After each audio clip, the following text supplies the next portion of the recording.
Olá, estudantes da EJA, tudo bem? Eu espero que sim. Eu sou o professor Juliano e hoje nós temos uma aula de arte. Vamos iniciar a nossa aula? Como vocês sabem, eu sempre trago um pensamento, uma reflexão que nos ajuda aí na nossa aula. É que esse corpo humano é reciclável. Amando, fica mais amável. Arnaldo Antunes. O poeta nos traz uma reflexão sobre o corpo humano. Estamos falando sobre o corpo humano nas artes, nas nossas últimas aulas. E aí, será que o corpo humano ele é reciclável? Ele muda de acordo com os sentimentos que ele possui? O poeta afirma que amando o corpo fica mais amável, ou seja, fica mais bonito, fica mais cheio de sentimentos. É uma frase que nos chama a atenção. Um poema muito bonito, não é mesmo? Então, o título da nossa aula é O Corpo Humano, Cor e Movimento. Eu gostaria que agora vocês pegassem o caderno de anotações, a caneta, e vamos tomar nota da data e o título da aula de hoje. Vamos lá?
Anotaram? Eu espero que sim. Vamos continuar? Vamos recordar um pouco sobre o que falamos no último encontro. Falamos sobre como o corpo humano é tratado de maneira científica nas nossas aulas, não é mesmo? Falamos que a preocupação não é na ciência de mostrar o corpo com toda a sua sentimentalidade, a sua beleza, a sua poesia. O compromisso é em tratar da sua funcionalidade, não é mesmo? Ou seja, ali nós temos imagens do sistema muscular, o sistema esquelético, o sistema digestório, e ali não temos qualquer preocupação com a beleza, a sentimentalidade do corpo humano. E também temos uma pergunta ali. Como que o corpo humano então é representado nas artes? Obviamente, de uma maneira diferente. Aí nós vamos fazendo um apanhado, levantando situações onde o corpo humano aparece representado nas artes. Desde muito antigamente até tempos mais atuais. Então ali nós temos lá na antiguidade a arte rupestre, que é aquela arte feita nas paredes das cavernas, mostrando ali o cotidiano humano em situações da vida, não é mesmo? E vejam, ali não havia ainda preocupação em detalhar a forma humana. A preocupação era de deixar registrado como ocorriam as ações, as situações em que eles viviam, situações relacionadas à caça, aos utensílios utilizados, ao convívio com os animais. Então, nós por mais que não tenhamos contato com um tanto de detalhamento da forma humana, é possível diferenciar ali o corpo humano dos animais, por exemplo, ou alguns utensílios que são utilizados para aquelas pessoas naquele momento. Então essa é a arte rupestre. Com o avançar aí do tempo, foram criadas outras situações, até mesmo a elaboração de esculturas. A Vênus, de Willendorf, também é uma obra de arte que é datada de milhares de anos atrás. Vejam ali a representação do corpo feminino, as formas volumosas. Então, o corpo já começa a ser retratado com um detalhamento maior. E o que chama a atenção nessa obra é justamente as formas elas serem bem maiores do que o corpo humano normalmente é apresentado e nos faz pensar sobre qual era o padrão estético naquele momento. Então as mulheres eram valorizadas justamente pela sua capacidade reprodutiva, por isso seios volumosos, o quadril mais largo. Então a arte, então, representava um padrão de beleza de um determinado momento. E outros povos também tinham técnicas e formas muito peculiares, muito específicas de representar o corpo humano. Os egípcios, por exemplo, representavam em suas pinturas o corpo humano parte de frente e parte de perfil. Recordam disso? O rosto, ele ficaria de perfil. Contudo, os olhos sempre de frente. O tronco de frente e as pernas e pés de perfil. Então, havia uma preocupação em representar a figura humana com essas características. Tanto é que essa forma de pintura recebia um nome, a lei da frontalidade, o respeito a essa representação, parte de frente e parte de perfil. Isso não acontecia nas esculturas. Vejam, as esculturas egípcias eram representadas de frente e sem qualquer expressão facial. Isso é uma característica marcante também. E quem eram essas figuras que normalmente eram representadas nas artes? Os faraós e os deuses. Os faraós, que ocupavam lugares de reis naquele lugar, naquele reino, eles ocupavam uma posição de destaque. Então eles só estavam abaixo dos próprios deuses. Inclusive eles eram encarados pelos egípcios quase que como deuses. Por isso, eles eram representados com destaque nas obras artísticas. E os gregos e os romanos? Eles também valorizavam muito as formas físicas. Tanto é que, que esse povo representava o corpo humano, na maioria das vezes, nu, com o corpo à mostra. Não havia a presença de roupas, justamente por valorizar o corpo em toda a sua plenitude. A forma física e o exercício físico eram muito valorizados pelos gregos e pelos romanos. Vejam ali na imagem que aparece na tela de vocês, a obra Hermes Ludovisi. Ali, o personagem não está vestido, ele está despido. E ali podemos perceber os seus músculos e toda a sua forma física, a valorização do físico. E isso ocorre em outras obras, como, por exemplo, Afrodite de Capua, onde a personagem feminina também está com o peito nu, valorizando a forma física. E isso acontece em outras obras, como o Lançador de Discos. E isso se dá até um período histórico que nós chamamos de Idade Média, quando a igreja começa a ter muito poder, e aí essa valorização do corpo humano acaba caindo em desuso. Os artistas não expressam mais o corpo humano da mesma maneira, porque nesse momento histórico o que era importante seria a própria igreja, o valor dado à igreja e o seu poder. Então nós podemos perceber ali na tela de vocês algumas imagens que representam esse poder da igreja. Vejam, nós temos ali uma obra onde um rei está sendo coroado, né? E ele está sendo coroado pelo próprio Papa, o Papa Leão III, que naquele momento era a representação, o representante oficial da Igreja Católica. Então percebam como que a Igreja estava relacionada com o poder naquele momento. Também era muito forte a noção de pecado, a ideia de pecado. Logicamente, o corpo nu nunca seria representado nesse momento. A valorização da Igreja, o corpo, que era uma coisa humana, uma coisa terrena, não deveria ser valorizado. Então, as imagens que eram consideradas sagradas eram representadas pelos artistas. Normalmente traziam narrativas religiosas. Então, a preocupação naquele momento não era mostrar o corpo, e sim toda a história que envolvia uma determinada narrativa. Na obra que vocês estão vendo na tela, aí, vocês têm lá a ressurreição de Lázaro. Temos lá o personagem voltando do mundo dos mortos. E ali é uma narrativa bíblica. Muitas pessoas conhecem essa história.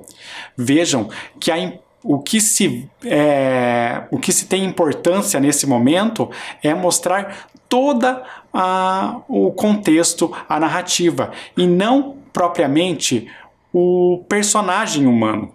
Não é o corpo humano, o detalhamento desse corpo. Então, o que envolve a narrativa são outros elementos, como, por exemplo, as roupas, o cenário.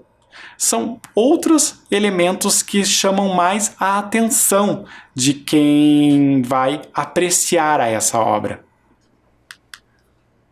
Temos ali, depois do fim da Idade Média, o Renascimento, quando os artistas voltam a representar o corpo humano, justamente por se voltar para aquele olhar greco-romano, onde a forma física era valorizada. Só que nesse momento, no Renascimento, ele recebe esse nome justamente por trazer ideias novas, por existir um renascimento das artes, pelo fato de que o Renascimento irá representar o corpo humano de uma maneira um pouco mais natural. Então, diferentemente lá da época clássica, das artes clássicas, gregas e romanas, o corpo humano poderia ser tratado da maneira como ele realmente era. Por isso, ali no caso, a personagem feminina tem formas que não precisam estar relacionadas a um corpo pleno, com músculos à mostra. Então, mostrando como era o corpo na sua realidade. Vejam que a obra que nós temos na tela é O Nascimento de Vênus. Falamos bastante sobre esse nome na última aula, não é mesmo? Vênus é uma deusa grega, deusa do amor e da beleza. Uma deusa romana, perdão. A deusa grega se chama Afrodite. Ambas têm um mesmo significado, representam o amor e a beleza. Nesse caso, Vênus surge para a humanidade mostrando toda a beleza do seu próprio corpo. Então, no Renascimento, volta-se a pensar no corpo como algo belo. Pedimos, inclusive, para que vocês fizessem um esboço de um desenho, não é mesmo? E nós fizemos 2 etapas de um desenho, mostrando como que eu posso fazer um esboço, iniciar o traçado. Recordam disso? E aí, será que vocês conseguiriam fazer um traçado mais aprimorado, formando um corpo humano completo? que seria a terceira figura mais à direita da tela de vocês? Será que vocês conseguiriam fazer isso? Eu vou dar um tempo para que vocês façam esse desenho. Vamos lá?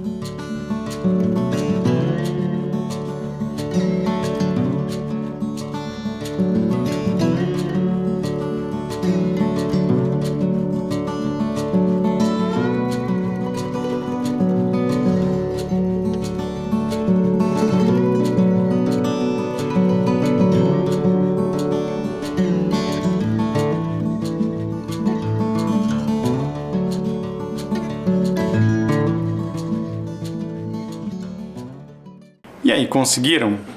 Eu espero que sim. Vamos dar continuidade?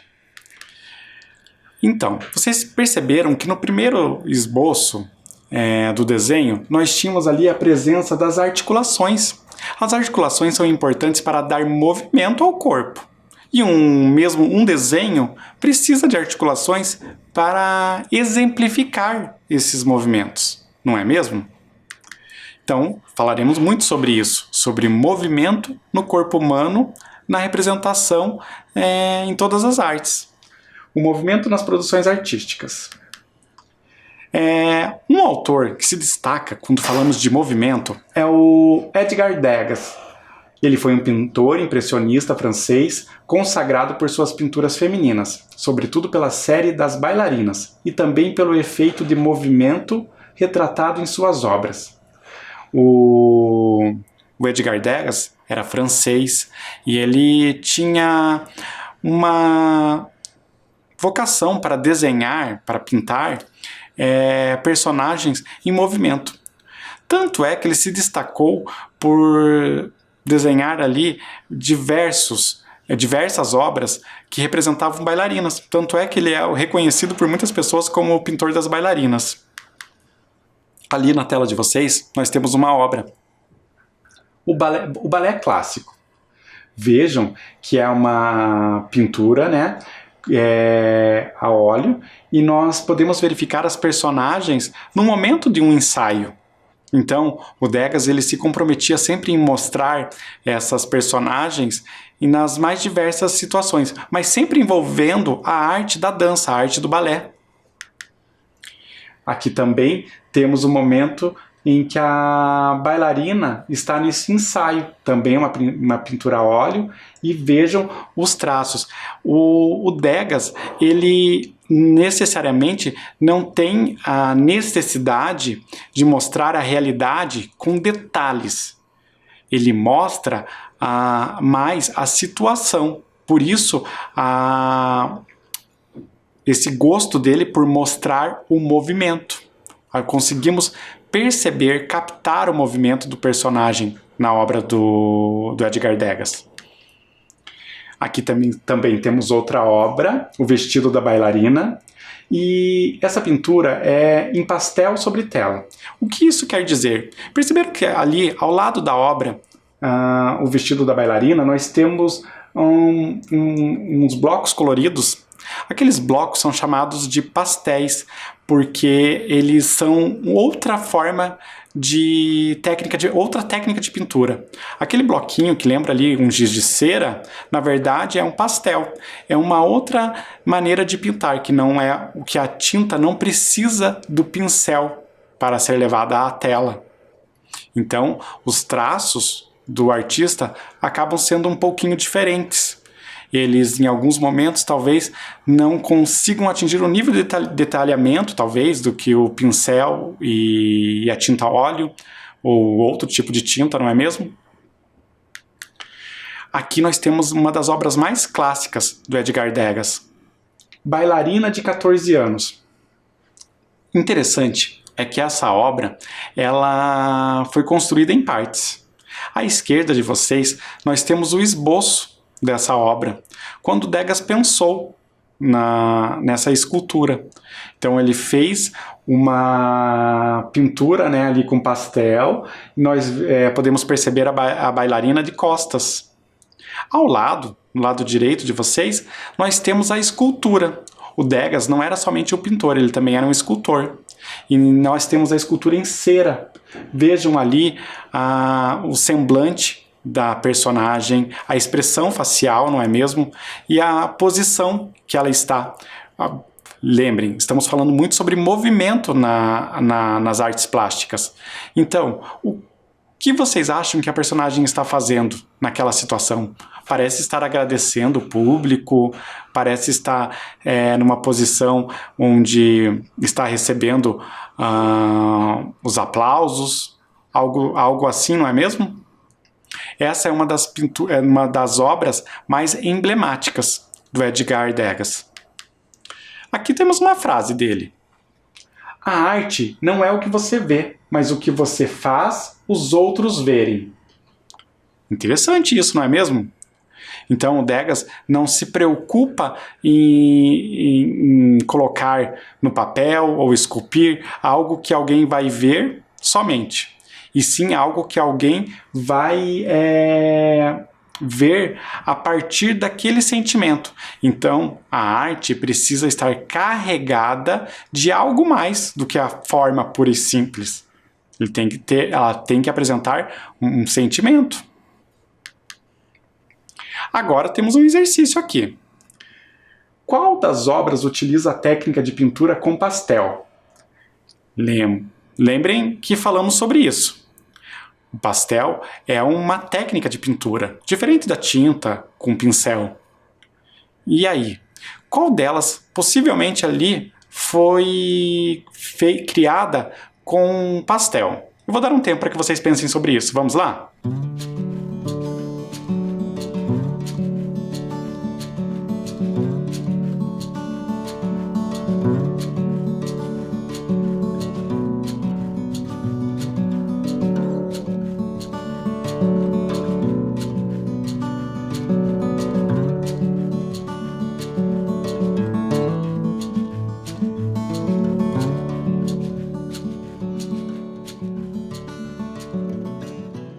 E aí, pensaram sobre isso? Então, a tela que foi pintada com pastel foi a segunda. Percebam que os traços, eles são menos detalhistas. Os traços são mais espaçados. Isso mostra uma diferença entre as técnicas. Uma não é menos importante do que a outra. São técnicas diferentes. E agora nós vamos falar sobre um outro artista que se destacou nessa questão do movimento. Temos ali na tela de vocês o Keith Haring. Keith Haring foi um desenhista e ativista social norte-americano. Sua arte pop e seus grafites ganharam grande destaque no metrô de Nova York nos anos 80. Olhem que interessante. O Keith Haring, ele é um artista que apreciava a arte urbana, a arte que é acessível a todos. Por isso mesmo, ele se enquadra aí nesse movimento da pop art, dessa arte popular. Os seus desenhos, basicamente, tinham uma inspiração nos desenhos animados. Ele era fã, por exemplo, dos personagens da Disney, como o Mickey. Inclusive, o Mickey foi uma referência em muitas das suas obras. Ali nós temos uma imagem do Keith produzindo lá no metrô. É interessante pensar que o metrô é um local por onde passam muitas pessoas ali durante o dia. Então, quando as pessoas têm acesso a esse tipo de arte, elas não vão precisar se locomover, ir até uma galeria de arte, um museu, para ter acesso a ela. Elas podem apreciar uma pintura em qualquer lugar da cidade, como, por exemplo, o metrô. E ele se enquadrava justamente nesse tipo de arte, a arte que é o grafite. essa pintura, então, em muros, em fachadas. Aqui nós temos uma outra tela que mostra uma produção do Kate. Olhem ali, Melhores Amigos é o título dessa obra. Percebam que além de tratar do movimento, ele abusa de cores vivas, cores que chamam a atenção aos olhos. O amarelo, o vermelho, o lilás, são cores mais fortes, não é mesmo? Cores quentes, inclusive. Então, ali nós podemos perceber as características do artista, além desse traçado mais suave. As formas eram muito mais suaves. Vejam que a silhueta do corpo humano ela é construída de uma maneira um pouco mais simples, porém com muito valor. Nós temos aqui uma outra obra, que é um pôster, e ali mostra vários personagens. Alguns elementos nos fazem ter certeza de que os personagens estavam em uma ação que envolve uma dança, não é mesmo? Justamente ali a presença do movimento constante nas obras do Herring. Uma das suas obras mais reconhecidas, que acabou se tornando quase uma assinatura, ou seja, uma obra tão marcante que representa o artista, é o Bebê Radiante. Verifiquem ali também um bebê engatinhando, né? Um ser humano, bebê, uma criança, também em movimento, né? Engatinhando. E radiante justamente pelos traços que estão ao redor ali, né? Mostrando que ele pode emitir raios ali, algo como raios. Também temos uma outra obra emblemática e que chama a atenção justamente pela mensagem que ela traz. O Kate Herring, ele era um defensor da causa contra o HIV, né? Ou repensar as atitudes em relação ao avanço da AIDS no mundo. As suas maiores produções surgiram na década de 80, quando o mundo estava envolvido aí nessa epidemia de AIDS. Então ele trazia essa mensagem, essa reflexão. Vejam, ali nós temos em inglês, ignorância igual a medo, silêncio igual a morte. Então o Herring nos faz pensar sobre as ações humanas em relação a um problema da atualidade naquele momento. Olha o que o Kate Herring fala. A arte celebra humanidade. A arte celebra a humanidade, em vez de manipulá-la. Então, o Kate Herring, ele tinha essa preocupação de não manipular as pessoas, e sim celebrar as pessoas. Mostrar que as pessoas eram algo de bom para o planeta, para toda a humanidade. Agora eu quero convidá-los a um exercício. Peguem aí o caderno de vocês e registrem. Escreva suas impressões sobre a obra. Aquela obra que acabamos de ver. Eu gostaria que vocês escrevessem. O que vocês pensam a respeito dela? O que vocês entendem com aquelas pessoas que aparecem ali representadas, né, as formas humanas? Existem alguns elementos como um X, não é mesmo? No centro ali da forma. Também temos os personagens com os braços, ora nos olhos, ora nos ouvidos, ora na boca. O que será que isso quer dizer? Eu vou dar um tempo para que vocês registrem a questão e já respondam na sequência. Vamos lá?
E então, conseguiram? Eu espero que sim.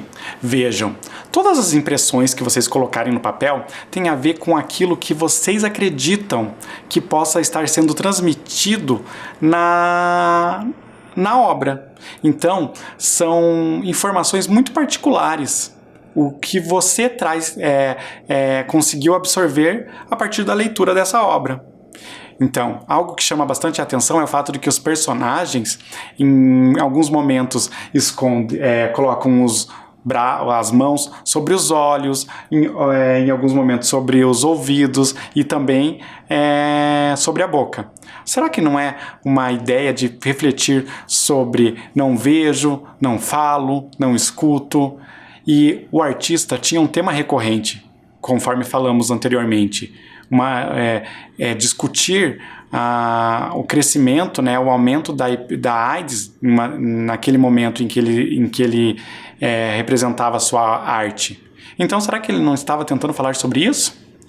Então, aí, cada um de vocês vai responder de uma maneira. Certo, pessoal? Vamos seguir? E agora eu tenho uma outra proposta. Vejam ali na tela de vocês.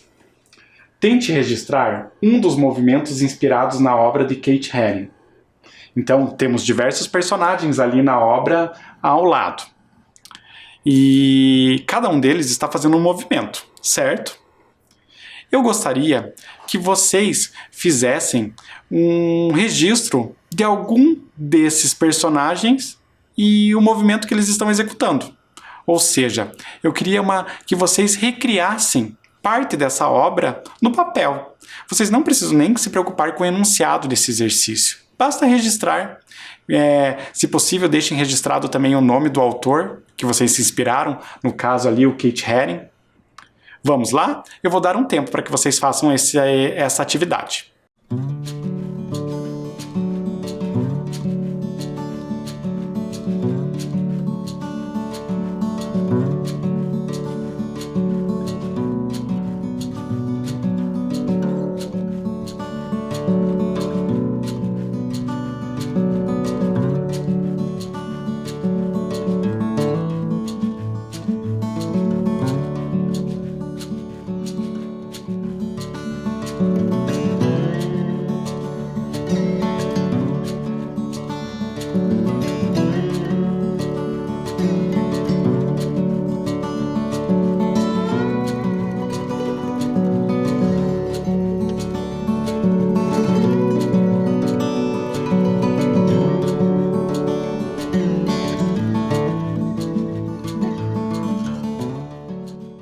E então, conseguiram fazer o registro? Eu espero que sim.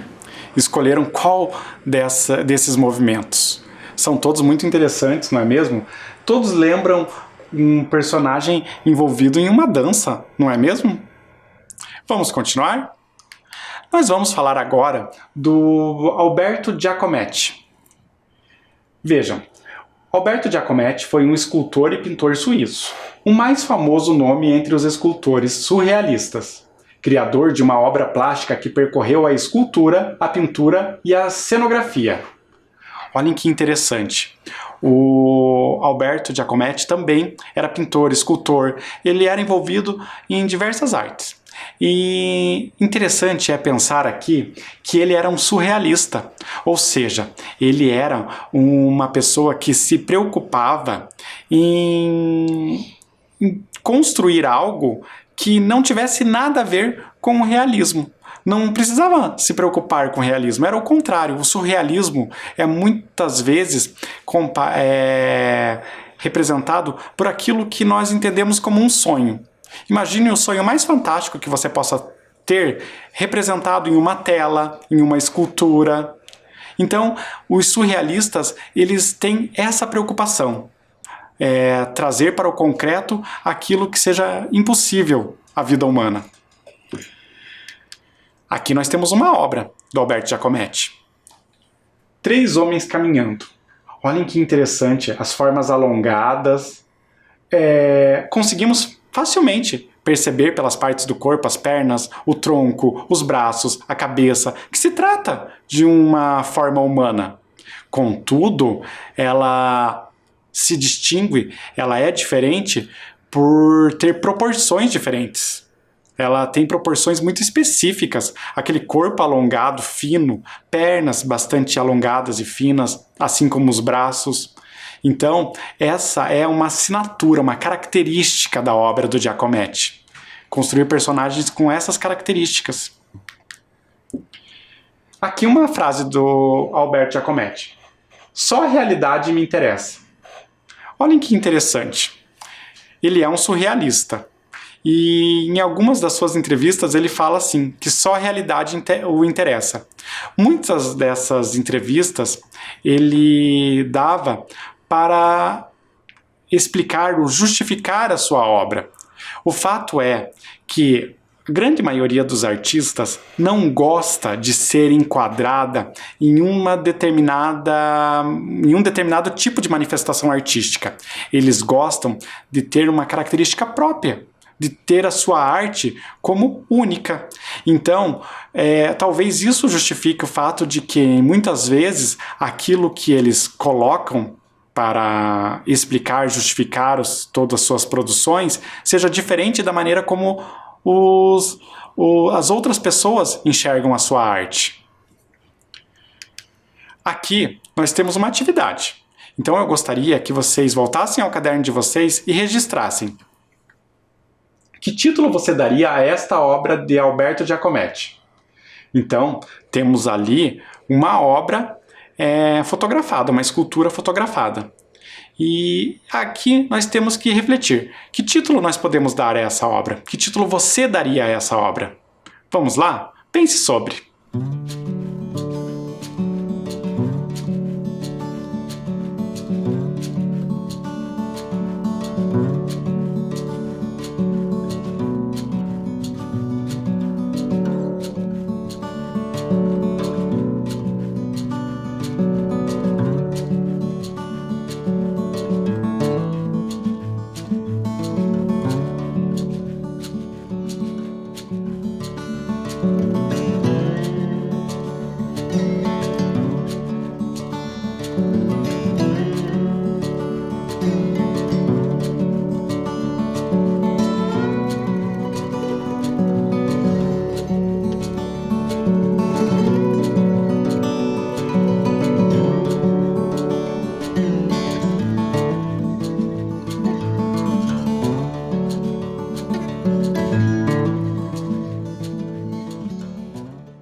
E aí, que título vocês dariam a essa obra?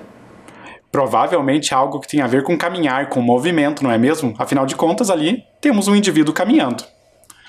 E agora, inspirados na obra do Giacometti, eu tenho aqui a sugestão com um vídeo, para que nós possamos fazer uma produção nossa, que tem umas características aí do artista. Vamos lá? Vamos assistir o vídeo? Vamos fazer a nossa representação do corpo humano? Vejam, aqui nós temos a nossa representação, uma figura que apresenta articulações e que possibilitarão o movimento. Vejam.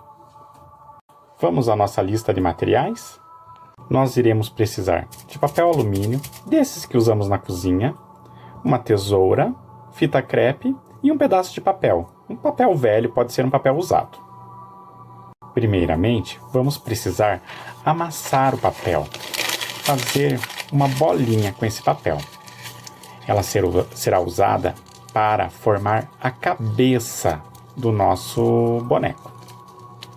Vejam, deixem a bolinha bem redonda, certo? Agora, nós iremos envolver essa bolinha no papel alumínio, dessa maneira.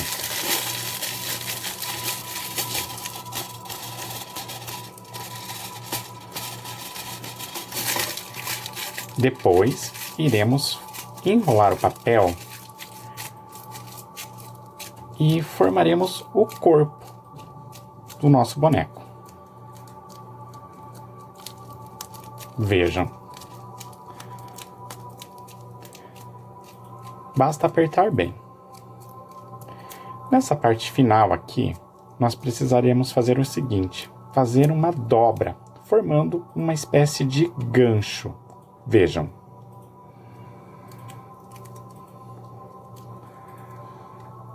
Esse gancho será útil no momento de conseguir fazer o encaixe das pernas. Percebem? Outro pedaço de papel alumínio, iremos fazer as pernas. O mesmo processo, basta enrolar um pouquinho para poder amassar e aí sim conseguir iniciar a moldagem das pernas.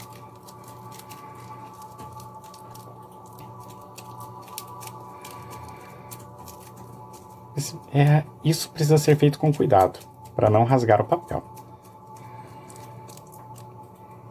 Agora vocês irão dobrar isso ao meio, para que as pernas tenham o mesmo tamanho.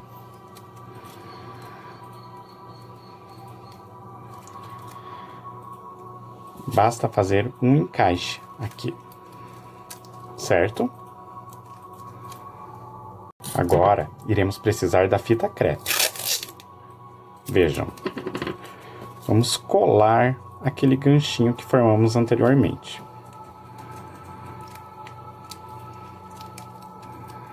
Envolvam a fita crepe no corpo do boneco.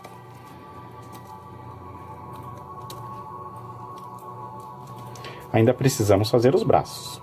Próxima etapa, então, é formar os braços.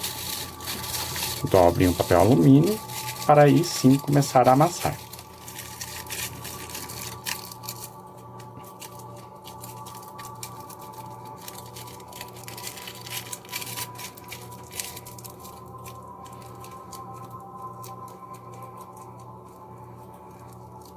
O mesmo processo será feito. Você precisa encontrar o meio. Vejam.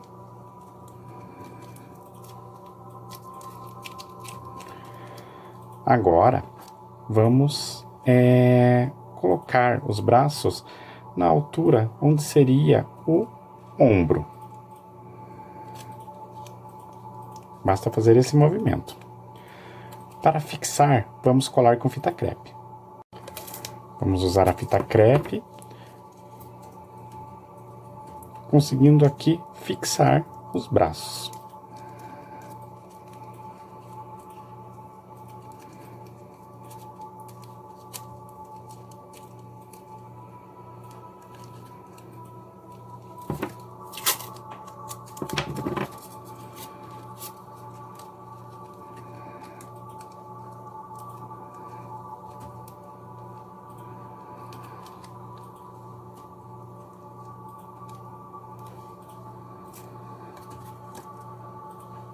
Agora que já temos o boneco moldado, podemos pensar em uma ideia de movimento.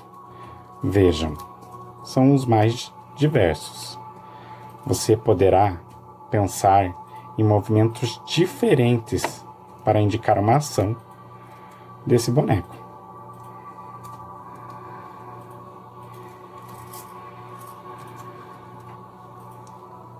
Certo, pessoal? E aí, gostaram do vídeo? E eu espero que vocês tentem fazer em casa. Os materiais são muito fáceis de serem encontrados nas nossas casas, não é mesmo? Bom, pessoal, por hoje vamos terminando a nossa aula por aqui. Já deixamos marcado o nosso próximo encontro, certo? Até lá, tchau!